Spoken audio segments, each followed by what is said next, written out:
आज के क्लास में देखेंगे एयर पोल्यूशन के बारे में। ओके, एयर पोल्यूशन से क्या समझते हैं? हवा में कुछ पार्टिकल्स हैं, ठीक है, एक कंपोजिशंस है जो कि नेचुरली सेट है उस इन्वायरमेंट में हम लोग रहते आए हैं हजारों साल से। प्लांट्स है, एनिमल्स है और हम लोग हैं, तो हजारों साल से रहते आए हैं, जिसमें नाइट्रोजन का कंपोजिशन है, ऑक्सीजन का एक मात्रा में है, कार्बन डाइऑक्साइड छोटे मात्रा में, इस ढंग से कुछ कुछ पार्ट है। तो ये चीज़ क्या है कि इस मात्रा में सेट है कि इसी मात्रा में रहेंगे और उसी इन्वायरमेंट में हम हमेशा रहते हैं। लेकिन जब से इंडस्ट्रियलाइजेशन हो रहा है पिछले 150 साल से, तो उसमें क्या होगा कि हवा में कुछ ना कुछ एक्स्ट्रा कंपाउंड्स, एक्स्ट्रा पार्टिकल्स हम ऐड करते जा रहे हैं और 100 साल 150 साल में क्या हुआ, बहुत मात्रा में वो पॉल्यूटेंस इंक्रीज हो रहा है। तो कोई भी ऐसा चीज़ जो कि अनवांटेड है हवा में, एक या एक से अधिक पदार्थ, सब्सटेंस जो अनवांटेड है, पार्टिकल्स, और जो ह्यूमन के लिए, एनिमल्स के लिए या प्लांट्स के लिए सुटेबल नहीं है, उसको बोलेंगे यहाँ पे एयर पॉल्यूटेंस। ठीक है, अब इसमें अगर इस शॉर्ट ड्यूरेशन के लिए तो उतना दिक्कत नहीं है। अगर शॉर्ट ड्यूरेशन के लिए है तो यहाँ पे इतना दिक्कत नहीं है, क्योंकि वो सेटल डाउन हो जाएंगे। लेकिन अगर लॉन्ग ड्यूरेशन के लिए है तो कहीं ना कहीं ये इंजूरियस है, और इंजूरियस ह्यूमन को भी है, एनिमल्स को भी है। ठीक है, ताकि यहाँ पे ब्रीथिंग है, रेस्पिरेशन है, तो यहाँ पे दिक्कत होगा। प्लांट्स के लिए भी, प्लांट्स भी एक उसी इन्वायरमेंट में रहते आया है कि ऑक्सीजन और कार्बन डाइऑक्साइड, इसके अलावा अगर बहुत ज़्यादा कंपोजिशन को चेंज करेंगे तो उसका भी लाइफ कहीं ना कहीं डेंजर में रहेगा। और प्रॉपर्टी के लिए भी जो एक्सीडेंट हो रहे हैं, तो एक्सीडेंट से बहुत सारा, जैसे ताजमहल का एग्जांपल आप देखिए, तो उसमें क्या हुआ कि कलर का चेंजिंग होने की वजह से क्यों चेंज हुआ? एक्सीडेंट की वजह से। ठीक है, तो कोई भी चीज़ जो बेवजह इंटरफेयर करता है, हमारे लाइफ को अनकंफर्टेबल बना रहा है, तो उसको बोलेंगे यहाँ पे एयर पॉल्यूशन। ठीक है, मेजर कॉजेज क्या है? मेजर कॉज है कंबसन। कंबसन क्या होता है? जलना, फायर। ठीक है, तो मेजर कॉजेज, कोई भी चीज़ जब हम जलाते हैं तो उसमें क्या होगा, ऑक्सीजन से वहाँ पे रिएक्शन होगा, और रिएक्शन होने की वजह से कुछ ना कुछ कंपाउंड बनाएंगे, जैसे कि कार्बन डाइऑक्साइड। अगर एक्स्ट्रा मात्रा में कार्बन डाइऑक्साइड है तो ग्लोबल वार्मिंग होगा। कार्बन मोनोऑक्साइड कितना हानिकारक है हमारे खून से, जब हम रेस्पिरेशन करते हैं तो हमारे खून से बहुत तेज़ मात्रा में एक कंबाइन होता है। ठीक है, और उस तेज़ मात्रा में अप्रॉक्स 6 टाइम्स ज़्यादा फास्ट कंबाइन होता है, 6 to 8 टाइम्स। और उसकी वजह से जब हम, और उसमें कोई स्मेल भी नहीं है। अगर रूम में मान के चलो आपका गद्दा है, रुआ है, और उसमें आग लग गया, तो क्या करेगा, फुल उसको ऑक्सीजन नहीं मिलेगा, क्योंकि अंदर में कंबसन जब हो रहा है तो ऑक्सीजन का मात्रा वहाँ पे कम मिलेगा। उसकी वजह से क्या होगा, यहाँ पे कार्बन डाइऑक्साइड नहीं बना के कार्बन मोनोऑक्साइड बनाएगा। जब उसको हम सांस लेंगे और रूम अगर पैक्ड है तो उसमें क्या होगा कि हमारे खून से जब कांटेक्ट होगा तो उसमें हमारा डेथ हो जाता है सफोकेशन की वजह से। ठीक है, तो ये भी क्या हुआ, कंबसन की वजह से। इसमें भी कहीं भी ऑक्सीजन यहाँ पे आ रहा है तो ऑक्सीजन आएगा, तो इसमें यहाँ पे कंबसन जैसे भी कंबाइन होगा ऑक्सीजन की मात्रा से, तो यहाँ पे ये चीज़ आपका पॉल्यूशन का मेन सोर्स है। ओके, कौन कौन सा टाइप्स ऑफ एयर पॉल्यूशन है? तो फर्स्ट है प्राइमरी पॉल्यूटेंस, जो कि प्राइमरी डायरेक्टली इमिट होता है और डायरेक्टली हवा में, इन्वायरमेंट में आता है, तो उसको बोलते हैं प्राइमरी। ठीक है, तो ये क्या होगा, ये डायरेक्टली आपको इमिट होके आ रहा है, जैसे कि carbon monoxide, nitrogen oxide, sulphur oxide. ठीक है, तो इस ढंग से जो पार्टिकल्स है जो कि इंडस्ट्री से, व्हीकल से या हाउस होल्ड से डायरेक्टली इमिट होकर इन्वायरमेंट में आ रहा है। सेकेंडरी पॉल्यूटेंस क्या है? ऐसा पॉल्यूटेंस जो कि प्राइमरी से टूट के, आयनाइज होके या कंबाइन होके बनते हैं, तो उसको बोलते हैं सेकेंडरी पॉल्यूटेंस। ठीक है, या फिर कहीं ना कहीं वो कंपाउंड यहाँ पे सनलाइट में आयनाइज होंगे, टूट के कुछ और कंपाउंड बनाएंगे, और रिएक्शन करके कुछ और कंपाउंड अगर बना रहे हैं, तो उसकी वजह से भी यहाँ पे इसको बोल सकते हैं सेकेंडरी पॉल्यूटेंस। एसिडेंट, सबने अपने नाम सुना होगा, ये पार्ट आएगा सेकेंडरी पॉल्यूटेंस। हवा में पार्टिकल्स है और वो पार्टिकल्स जब हवा पानी की बारिश की बूंद से या जब रिएक्ट होता है, कंबाइन होता है, तो एसिड रेन होगा, जो कि ऐसी वजह से मॉन्यूमेंट्स जैसे कि ताजमहल है अगर, या फिर जो कि उसका कलर चेंज हो रहा है, और इसीलिए दिल्ली के आसपास, आगरा के आसपास इंडस्ट्री को जो ताजमहल के आसपास है उसको हम क्या कर रहे हैं, बंद करा रहे हैं, उसको क्लोज करा रहे हैं और शिफ्ट करा रहे हैं, ताकि हिस्टोरिकल प्लेस जैसे ताजमहल जो है पार्ट है, तो इसको हम डैमेज न करें। इसी तरह से कहीं भी किसी भी बिल्डिंग को नुकसान कर सकता है और इंसान को भी नुकसान करता है, वो कहीं ना कहीं एसिड अगर सॉइल में जाएगा तो उसको भी नुकसान करेगा। स्मोक है, ठीक है, ऑक्सीजन का ओजोन लेयर है, ये भी डिकम्पोज होते जा रहा है, और इसका भी अगर डिकम्पोज होता है सनलाइट में, जब क्लोरोफ्लोरोकार्बन का पार्ट आता है इसमें, तो ये सब पार्ट आपका आ जाएगा सेकेंडरी में, ठीक है। डायरेक्टली ये इवॉल्व नहीं होता है, सेकेंडरी फॉर्म में ये इवॉल्व होके आता है।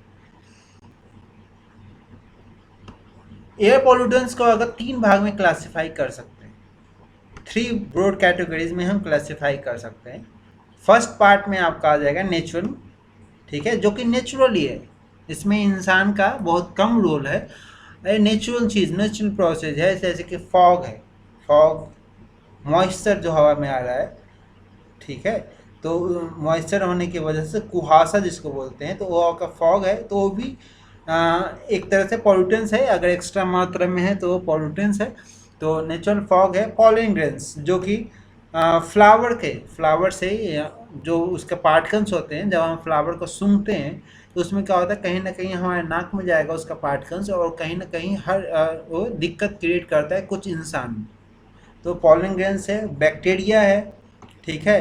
वोल्केनिक इरप्शन, जहाँ पे वोल्केनिक का इरप्शन होता है उसमें भी यहाँ पे बहुत सारा स्मोक निकलते हैं, और ये भी कहीं ना कहीं इन्वायरमेंट को पॉल्यूट करता है, ठीक है।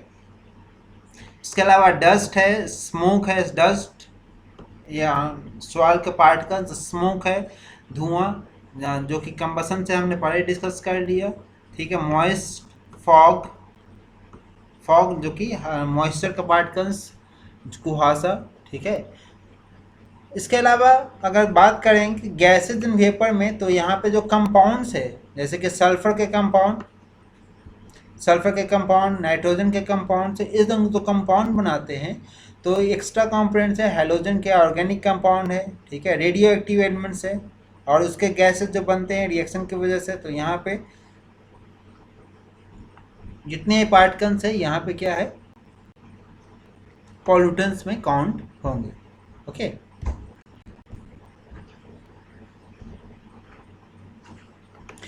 ये आपका इमेज जो ये दर्शाता है कि प्राइमरी पॉल्यूटेंट्स कहाँ से आएगा, डायरेक्टली आ रहा है, जैसे कि कोई नेचुरल वोल्केनिक इरप्शन से है, या फिर इंडस्ट्री से है जो हमने सेटअप कर लिया, या फिर कोई कार व्हीकल है उससे अगर कंबसन हो रहा है तो यहाँ पे, ठीक है। हाउस होल्ड से है, तो हाउस होल्ड से यहाँ पे ये डायरेक्टली जो हवा में आ रहा है, डायरेक्टली इमिट हो रहा है एटमॉस्फेयर में, तो उसको बोलेंगे प्राइमरी पॉल्यूटेंट्स। और इससे अगर कहीं ना कहीं सेकेंडरी पॉल्यूटेंट्स, यही अगर कंपाउंड्स रिएक्ट करेंगे तो ये आपका बनाएंगे सेकेंडरी पॉल्यूटेंट्स, ठीक है। तो डायरेक्टली ये इमिट नहीं होता है, डायरेक्टली ये इंडस्ट्री से इमिट नहीं होता है, हाउस होल्ड से इमिट नहीं होता है, व्हीकल से इमिट नहीं होता है, लेकिन कहीं ना कहीं बनता है इस कंपाउंड के थ्रू, इसको बोलेंगे सेकेंडरी पॉल्यूटेंट्स, ठीक है।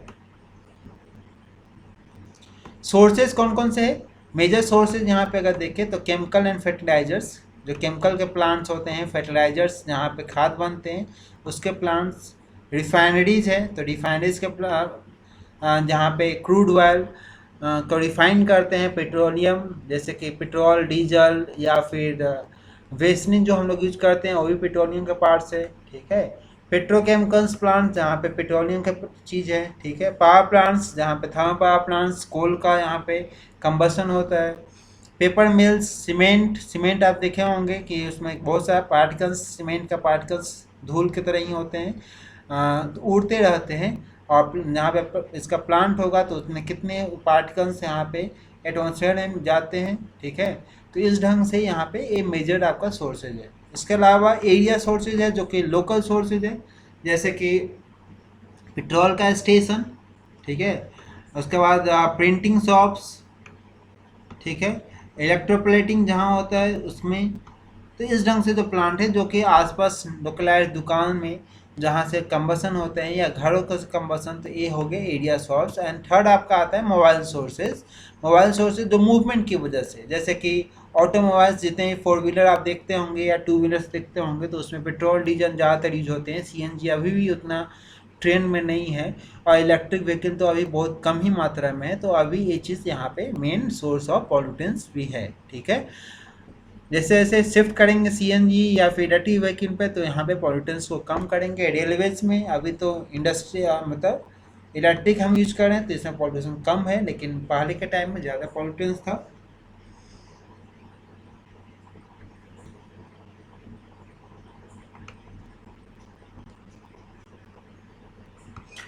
इसके अलावा नेचुरल सोर्सेज हमने डिस्कस किया, जैसे कि डस्ट स्टॉर्म, डस्ट जैसे तेज हवा जब आता है तो वहाँ पे बहुत सा धूल या सैंड का पार्टिकल्स उड़ते हैं हवा में। वोल्केनोज, जो कि वोल्केनिक इरप्शन होता है उसकी वजह से। फॉरेस्ट गैस, फॉरेस्ट में जैसे अमेजन फॉरेस्ट में जैसे आग लगता है, तो एक मात्रा में अगर बहुत तेज़ी से आग लगता है तो उसकी वजह से बहुत सा कार्बन डाइऑक्साइड और दूसरे गैसेस रिलीज होते हैं जो कि पॉल्यूटेंट्स की तरह है। एग्रीकल्चर बर्निंग आपने देखा होगा, हर साल न्यूज़ में आता है कि पंजाब के साइड में, जो कि अगर मान के चलो उसमें क्या होता है कि आजकल मशीन से कटते हैं पौधे, गेहूं के खेत है, चावल के, तो वो क्या करते हैं ऊपर का लेयर को काट देते हैं, नीचे वाला जो पार्ट है जो ज़मीन से जुड़े होते हैं वो रहते हैं। अब उसको निकालने में मेहनत लगेगा, पैसा लगेगा, तो क्या करते हैं रातों रात उसको जला देते हैं।